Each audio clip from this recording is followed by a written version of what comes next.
డబ్బు, అనారోగ్యం, ఉద్యోగం, వ్యాపారం, అప్పులతో బాధపడుతున్నారా? మీకోసమే మేనిఫెస్టింగ్ మిరాకిల్స్ 11 days ప్రోగ్రామ్. నమస్కారం అనిల్ సింగ్ గారు. నమస్తే శిరీష. మనం చూసుకున్నట్లయితే ఇప్పుడు ఎక్కడ విన్నా ఎక్కడ చూసినా మనకి అంబానీ ఇంట జరిగిన పెళ్లి గురించే మాట్లాడుకోవడం జరుగుతుంది. అక్కడ జరిగిన ప్రతి ఒక్క విషయాన్ని కూడా అందరూ మాట్లాడుకుంటున్నారు. దాంతోపాటు ఎస్పెషల్లీ ఆ పెళ్లికి 5,000 కోట్లు ఖర్చు చేశారు అనేది మనం వింటూ ఉన్నాం సార్. అండ్ సోషల్ మీడియాలో ఎక్కువగా వైరల్ అవుతున్న న్యూస్ ఏంటి అంటే 5,000 కోట్లు పెట్టి పెళ్ళైతే చేశారు. ఆయన ఆస్తిలో ఇది ఎంత పర్సెంట్ ఒక్కరోజు కనుక అంటే వ్యాపారంలో కనుక ఆయన ఎలాంటి ఇన్వెస్ట్మెంట్ చేయకుంటే, ఆయనకున్న వ్యాపారంలో ఎలాంటి ఇన్వెస్ట్మెంట్ చేయకుంటే ఆయన ఆస్తి మొత్తం కంప్లీట్ అవ్వడానికి ఎన్ని సంవత్సరాలు పడుతుంది అన్న క్వశ్చన్ అయితే మనం తెగ వింటూ ఉన్నాం. యాజ్ అ బిజినెస్ ఎడిటర్గా ఒక అనాలిసిస్ అయితే మీకు ఉంటుంది కాబట్టి ఒక్కసారి దాని గురించి. ఇది ఎక్స్ట్రీమ్లీ ఇంపార్టెంట్. ఈ వీడియో ఎందుకు మిస్ అవ్వద్దు, దానికి కారణం చెప్తా. అందరూ సంపాదించాలి, నా దగ్గర బ్యాంక్లో డబ్బులు ఉండాలి, పాకెట్లో డబ్బులు ఉండాలి. నేను ఒకవేళ డబ్బు తీసి ఏదైనా ఖర్చు పెట్టాలి అనుకుంటే, ఏదైనా కొనాలి అనుకుంటే పెట్టుబడి కోసమన్నా నేను ఎప్పుడు కూడా ఆ డబ్బు లేకుండా ఉండకూడదు. అంటే మీరు కన్న కళలు కానివ్వండి, చిన్న చిన్న ఖర్చులు కానివ్వండి, ఇవన్నిటికీ కూడా డబ్బు ప్రతిసారి కావాల్సిందే. అయితే అంబానీ గారు అమ్మ అనిపించారు అంటే మామూలుగా అనిపించలేదు. అదొక రీసౌండింగ్ అనమాట. ప్రపంచం అంతట్లో అందరి చెవుల్లో కూడా అసలు అది మారు మోగుతూనే ఉంది. సో అందరు అనుకుంటుంది ఏంటంటే ఆయన డబ్బులు ఖర్చు పెట్టాడు. ఫస్ట్ ఆఫ్ ఆల్ మనం అందరం ఒక విషయం మర్చిపోతున్నాం ఇక్కడ. ఆయన ఒక గుజరాతీ పర్సన్, పైగా కొన్ని లక్షల కోట్లకి అధిపతి. అంటే అలాగే వరల్డ్ రిచెస్ట్ పర్సన్ లో 11th స్థానంలో ఉన్నారు. సో మరి మనం ఎవరి గురించి మాట్లాడుతున్నట్టు? రిలయన్స్ ఇండస్ట్రీస్ చైర్మన్ ముఖేష్ అంబానీ గారి గురించి మాట్లాడుతున్నాం. సో మీరు ఆలోచించండి, ఆయన ప్రతిదీ జనాలకు చెప్పుకుంటూ చేస్తాడా? చేయరు. ఆయన దగ్గర స్ట్రాటజీస్ ఉన్నాయి, ఆయన సొంత ఆలోచనలు ఉన్నాయి. నేను ఇక్కడ దీనికోసం ఒక కార్యక్రమం కోసం ఒక బడ్జెట్ అనేది అలోకేట్ చేస్తే అది ప్రజలందరికీ కూడా కనిపించాల్సింది. కానీ లోపల ఏదైతే నేను రహస్యంగా దాచుకోవాలనుకుంటున్నానో అది కనపడకూడదు. అంటే సార్ ఇండైరెక్ట్ స్ట్రాటజీ అంటారా? Exactly, you got the point. మీకు ఇక్కడ ప్రేక్షకులకు కూడా నేను చెప్పేది అదే. ఇక్కడ ఆయన డబ్బులు ఖర్చు పెట్టలేదండి, ఆయన కొడుకు పెళ్లి పైన ఆయన పెట్టుబడి పెట్టాడు. ఎగ్జాక్ట్లీ, అన్ని ఒకటేసారి కలుపుకొని పెద్ద కొడుకు పెళ్లి అయిపోయింది, కూతురు పెళ్లి అయిపోయింది, ఇప్పుడు మిగిలింది ఆఖరి కొడుకు. సో అందరి ఖర్చు కలుపుకొని ఒకేసారి ఈ పెళ్లిలో కూడా చేసిన ఖర్చు పైన వచ్చే ఆదాయం ఎంత ఉంటుందో, నెక్స్ట్ నేను ఎన్ని సంవత్సరాలు ఎంత సంపాదించగలుగుతాను అన్న ఆలోచనతోనే పెట్టారు. ఎగ్జాక్ట్లీ, చెప్తాను వినండి. One more important reason. అందరు చెప్పారు యుఎస్లో చాలా ఫేమస్ రిహానా గారు అని చెప్పేసి ఒక పెద్ద పాప్ సింగర్ ఉన్నారు, వెరీ ఫేమస్ ఐకాన్ అనమాట. దాదాపు ఆమె 54 కోట్లు తీసుకుంది పర్ఫామ్ చేయడానికి అనంత్ అంబానీ పెళ్లిలో అని చెప్పారు.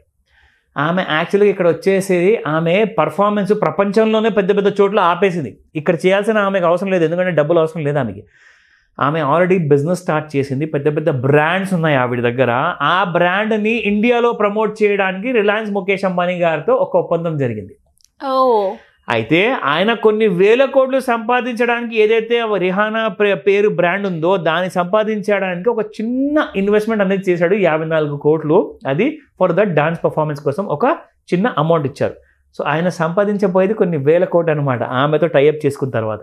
ఇక రెండవ విషయం, కంప్లీట్గా అందరూ మనం అనుకుంటున్నాము ఇక్కడ ఖర్చు జరిగిందని చెప్పేసి, కానీ ఆయన పెట్టుబడి, ఇంకొక పెట్టుబడి ఎక్కడ పెట్టారంటే ప్రీ వెడ్డింగ్ పార్టీ ఎప్పుడైతే ఇచ్చారో మన meta company owner mark Zuckerberg, founder chairman of Facebook, WhatsApp, అలాగే ఇన్స్టా, ఇవన్నీ కూడా లేదు అసలు మన జీవితంలో డైలీ లైఫ్ మనకు గడవదు, దానికి ఆయన అధిపతి. సో ఇక్కడ చూసుకుంటే ఇన్స్టాకి దాదాపు మన భారతదేశంలో ఉన్న పౌరులంతా కలుపుకుంటే 32 కోట్ల మంది ఆల్రెడీ ఇన్స్టాలో వాడుతున్నారు, 36 కోట్ల మంది మీకు ఫేస్బుక్ వాడుతున్నారు, 35 కోట్ల మంది మీకు వాట్సాప్ వాడుతున్నారు. సో ఇదంతా డేటాబేస్ని ఆయనని ప్రీ వెడ్డింగ్ పార్టీకి ఇన్వైట్ చేసినట్టే చేసి లోపల ఒప్పందాలు ఏం జరిగాయి అంటే ఇదంతా రాబోతుంది.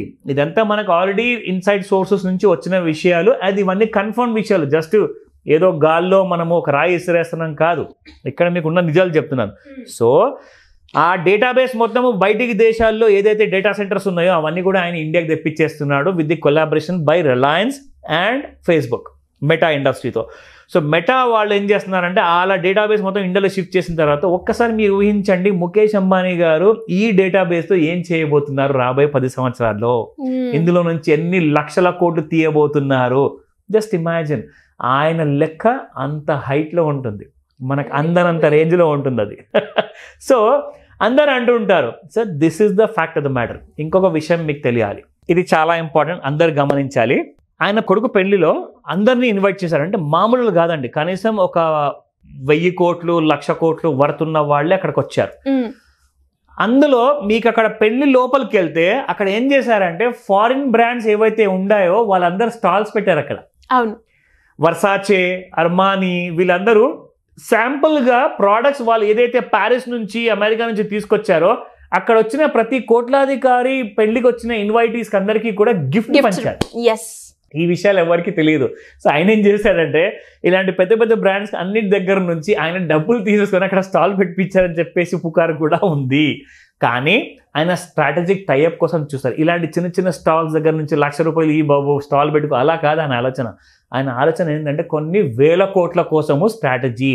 ఇలాంటి పెద్ద పెద్ద బ్రాండ్స్ మనం ఏవైతే గూచీ కానివ్వండి ఇవన్నీ పేర్లు మనం వింటాం కదా, అదంతా ఆయన ఇండియాలోకి స్ట్రాటజిక్ బ్రాండ్స్గా ఒక టైఅప్తో తీసుకురాబోతున్నాడు. చూసారా సార్ ఆ బిజినెస్ మైండ్ సెట్ ఏ విధంగా ఉందో ప్రతి ఒక్క దగ్గర కూడా ఇంప్లిమెంట్ చేశారు. అండ్ తను చూసే అబ్జర్వేషన్ కావచ్చు ప్రతిది కూడా ఒక బిజినెస్ మోడల్లోనే తీసుకోవడం జరిగింది. అండ్ ఈ వీడియో కనుక ఎవరైతే చూస్తున్నారో అంటే ఎస్పెషల్లీ బిజినెస్ పర్సన్ కి మీరు చెప్పే అనాలిసిస్ ఏదైతే ఉందో వాళ్ళు కూడా బాగా కనెక్ట్ అవుతారు సార్. అబ్సల్యూట్లీ. ఎందుకంటే ఆయన పుట్టుక నుంచి ఒక బిజినెస్ మెన్ కాదండి, ఆయన నేర్చుకున్నాడు, అలాంటి రిచ్ మైండ్ సెట్ని డెవలప్ చేసుకున్నాడు ఆయన. ఆ మైండ్ సెట్ వల్లనే అందుకే చెప్తారు కదా డబ్బున్నవాడు ఎప్పుడు ఉన్నవాడు లాగానే మిగిలిపోతున్నాడు అండ్ డబ్బు లేనివాడు లాగానే చనిపోతున్నాడు. ఇది ఎందుకు నిజం అంటే ఆ ఆలోచన మారాలి. ఆలోచన మారితేనే అంత డబ్బు అనేది వస్తుంది మన దగ్గర. Now let me come to the very important aspect. అయితే అందరూ చెప్తున్నారు, సోషల్ మీడియాలో కూడా ఈ స్టోరీ చాలా వైరల్ అయ్యింది. అందరు ఏమంటున్నారంటే ముఖేష్ అంబానీ గారు ప్రపంచంలోనే 11వ రిచెస్ట్ పర్సన్ అని చెప్పేసి మీకు తెలుసు, నాకు తెలుసు, అందరికి తెలుసు. ఆయన దగ్గర ఆయన వర్త్ డాలర్స్లో చూసుకుంటే $121 బిలియన్ అనమాట ఆయన నెట్వర్త్. అది ఇండియాలో రూపీస్లో కన్వర్ట్ చేసుకుంటే దాదాపు 10 లక్షల కోట్లు. 10 లక్షల కోట్లు 10 lakh crores. మన పర్సనల్ లైఫ్లో లాక్స్ వరకే ఆగిపోతుంది కానీ దాని ఎక్స్టెన్షన్ క్రోర్స్ అనేది రాదు. కానీ ఆయన 10 లక్షల కోట్లు ఆయన వర్త్. అయితే మీకు ఇంకో విషయం నేను రీసెర్చ్ చేసి తీసాను, వినండి. ఒకవేళ ఆయన ఆ డబ్బు స్పెండ్ చేయాలి, నాకు ఈ రోజు తర్వాత నేను పని చేయను, నేను ఉన్న బిజినెస్లో నుంచి నా దగ్గర ఏదైతే ఇన్కమ్ వస్తుందో 10 లక్షల కోట్లు వచ్చింది కదా, అది నేను జస్ట్ ఖర్చు పెట్టుకుంటాను, నేను నా ఫ్యామిలీ జస్ట్ డైలీ ఖర్చు పెడతాం. ఓకే, సంపాదించడం గురించి నేను ఆలోచించాను, అది అలాగే పడి ఉండనివ్వండి, అది నడుస్తూ ఉంటుంది ఫ్యాక్టరీస్. ఒకవేళ అలా చేసిన ఆయన పర్ డే 3 కోట్లు చొప్పున స్పెండ్ చేసిన, పర్ డే 3 కోట్లు ఒకవేళ స్పెండ్ చేసిన మొత్తం డబ్బు అయిపోనీకి 3,40,379 రోజులు పడుతుంది. My God, just imagine. అంటే సంవత్సరాల లెక్కలో చూసుకుంటే 932 సంవత్సరాల 6 నెలలు, 932 years and a half. ఆ ఫిగర్ ని కూడా మనం ఎస్టిమేషన్ చేయలేకపోతున్నాం. ఇక్కడ ఒక విషయం మీకు తెలియాలి, ఈ ఇన్ఫర్మేషన్ ఆల్రెడీ డొమైన్లో అందరి దగ్గర వచ్చేసింది. నేనేం చేశానంటే కాసంత ఇంకా ఇన్డెప్త్గా రీసెర్చ్ చేశా. అందరూ అన్నారు, వీడియోస్లో చెప్పారు, ఆయన బిజినెస్ అలాగే వదిలేసేసి అది అలాగే పని నడుస్తూ ఉంటుంది, ఈయన మాత్రం జస్ట్ ఖర్చు పెట్టుకోవడం పని మీద ఉన్నాడు అనుకోండి. యాక్చువల్ 932 సంవత్సరాలు కాదండి.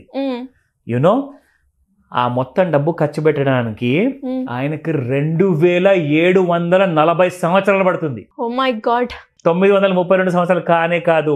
ఎందుకంటే ఆయన పెట్టిన పెట్టుబడులు కానివ్వండి, ఫ్యాక్టరీస్ కానివ్వండి, జియో టెలికాం కానివ్వండి, జియో రీటైల్ కానివ్వండి, ఇవన్నీ కూడా నడుస్తూనే ఉంటాయి.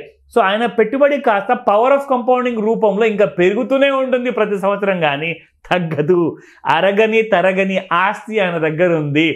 అయినా ఆయన మొత్తం ఖర్చు పెట్టుకోవాలన్నా కానీ 2,740 సంవత్సరాలు కనీసం పడుతుందన్నమాట, కనీసం. ఇది మినిమం. సో ఈ విషయము చాలా మందికి తెలియదు. పవర్ ఆఫ్ కంపౌండింగ్ అంటే ఏంటో ఇప్పుడు మీకు కూడా తెలిసింది. సో ఎప్పుడన్నా లైఫ్లో మనం ఇన్వెస్ట్మెంట్ పెడితే పవర్ ఆఫ్ కంపౌండింగ్ అన్నది ఉన్నదా లేదా అన్న విషయం ఆలోచించిన తర్వాతే పెట్టమని చెప్తాను. ఇది చాలా ఇంపార్టెంట్ విషయం శిరీష. True sir. అండ్ మీరు కూడా ఎన్నో వీడియోస్ లో పవర్ ఆఫ్ కాంపౌండింగ్ గురించి చెప్పడం జరిగింది. అండ్ చాలా మంది కూడా మనల్ని అప్రోచ్ అవ్వడం జరిగింది. అండ్ వాళ్ళకి కూడా రిజల్ట్స్ చూస్తే మీరు చెప్పినట్టుగా ఒక గ్రాఫ్ లో ఒక పర్ఫార్మెన్స్ మాదిరిగా వాళ్ళకైతే గ్రాఫ్ ఇంక్రీస్ అయిందని చెప్పొచ్చు. No doubt. సో ఈ విషయాన్ని గమనించమని చెప్తాను. ఇది మనకు ఒక మోటివేషనల్ స్టోరీ కాదండి, ఇది నిజ జీవితంలో జరిగిన ఒక నిజం. సో ఇలాంటి నిజానికి మనం కనీసం ఆ నిజాన్ని ఉన్న నీడని కూడా మనం ఒకవేళ టచ్ చేయగలిగామంటే మన ఈ జన్మ ధన్యమైనట్టే.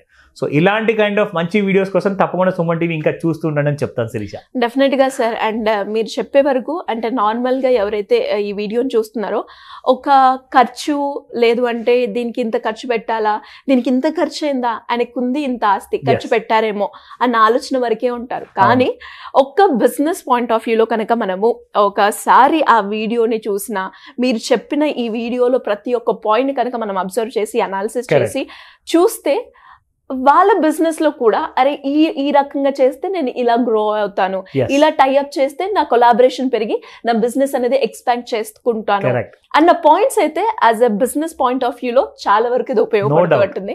Anyways great analysis sir. Thank you so much. Thank you Shirisha. Suman టీవీలో మీ పర్సనల్ అండ్ బిజినెస్ ప్రమోషన్స్ కోసం కింది నెంబర్కి కాంటాక్ట్ చేయండి.